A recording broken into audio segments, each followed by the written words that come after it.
Nzama yonyuvani na mivaka IBC ni yawetakana nivatonyeka kukakusiwa mwivitu kano kati wa NND ateti na nzamesu kukono unyuvani wukite wa mwaka wa 2024 nundu wa namba nene ya NND kwithiwa maiti muikiyo kuokula kwi nzamesu ainena musini wa masaku kikaloni cha kuosa mawoni ma NND kukonia budget yosakwani kamishona wa nzama ya usakwani na mivaka alutalala mukhwana ni wawetakana nukusenga nundu wa amwe ateti alama yombanetie kuilila IEBC mavitio makana ndithukumite nesa na nimo mekothoothea NND kulea kuikia IEBC vinda yonthe kwethiwa na unyuvani wa nthi ya Kenya. Karomunyokie na mauvo Kikaloki na kila chama etevamwe amwe ma NND kuma ikundini sikivathukanyo sivo cia mwaitu amwikana ala memamutha memwana kuma ilembetani ya ukambani kana kumya maoni mo ainena kikaloni ki kamishna wa nzama ya usakwani na mivaka IEBC alutalala mukwana ni wawetakana ni kindu cha kumacha muno ethi wave amwe mateti meyumanitie kuthacha makwani kotini etina wa usakwani wa mwaka ukite wa 2027. Kuna baadhi wanasiasa wanajiandaa kukataa matokeo ya kura mwaka 2027. Kwa hivyo ikiwa sifa na heshima ya tume huru haitalindwa na italindwa na nyinyi, tukikosa tuambieni tumekosa, lakini tukifanya mazuri tuambieni tumefanya mazuri.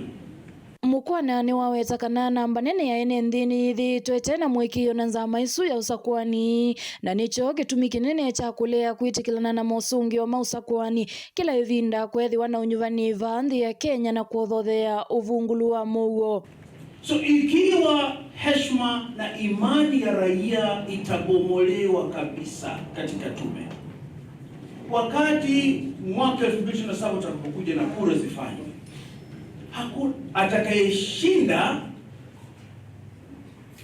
wale wengine hawatokubali, na anayeshindwa pia hatokubali. Matokeo yatakuwa ni kwamba kutakuwa na fujo katika taifa. Kukiwa na fujo, hata wewe ambao unashangilia wanasiasa na kuchukua 250 hata hutakuwa na furaha.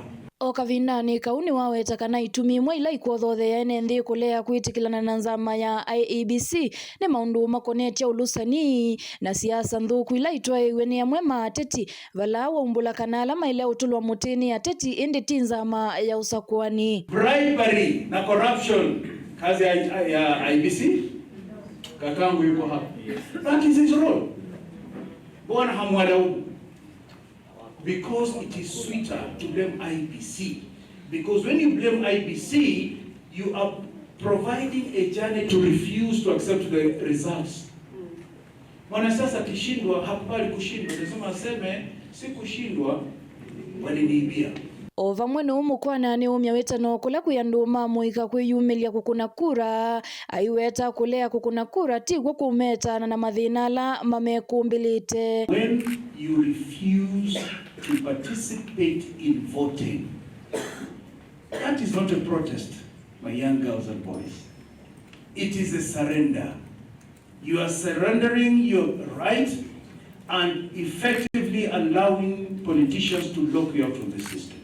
Ndili voti ya vilingi wa mauvo kumava musino wa masaku ni Karo wa Munyoki.